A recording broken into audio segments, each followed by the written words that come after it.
Welcome back. Last night, the clock hit zero on Iran, almost.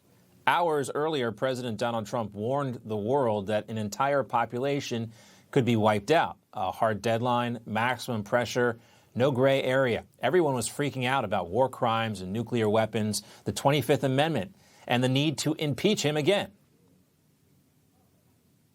Every member of Congress and senator must be calling for Trump's removal today based on the 25th Amendment. It is 25th Amendment time.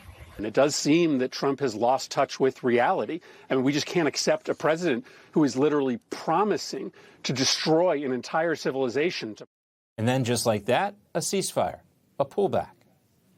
We do begin with that breaking news, a last-minute deal tonight between the U.S. and Iran. As President Trump announces he's agreed to suspend the bombing and attack of Iran. Both the U.S. and Iran say they've agreed to a 2-week ceasefire. Was it a retreat or part of the plan? We told you yesterday that we would be exactly where we are pretty much today. The Iranian civilization is still intact, but the military, the IRGC, the leadership, the Ayatollah, they are gone.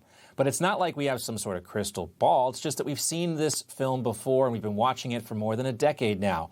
And some of us have learned not to overreact when Trump says or tweets or truths something bombastic. Writer Selena Zito wrote this piece for The Atlantic in September of 2016, speaking about Donald Trump, and I quote her here.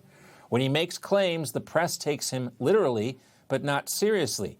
His supporters take him seriously, not literally. He is the most persuasive living human I've ever experienced. And I mean that in terms of actual technique. You know, he's full of technique, and everything he does gets more attention than everything everybody else does because he puts it into a provocative picture. It was provocative, certainly yesterday. And by the way, rest in peace, Scott Adams, who taught us so much about the way Donald Trump speaks and acts. The Dilbert creator on the Joe Rogan Experience there in November of 2016, explaining Trump's savant-like mastery of persuasion. And what Adams just described is basically what we've seen on display this week.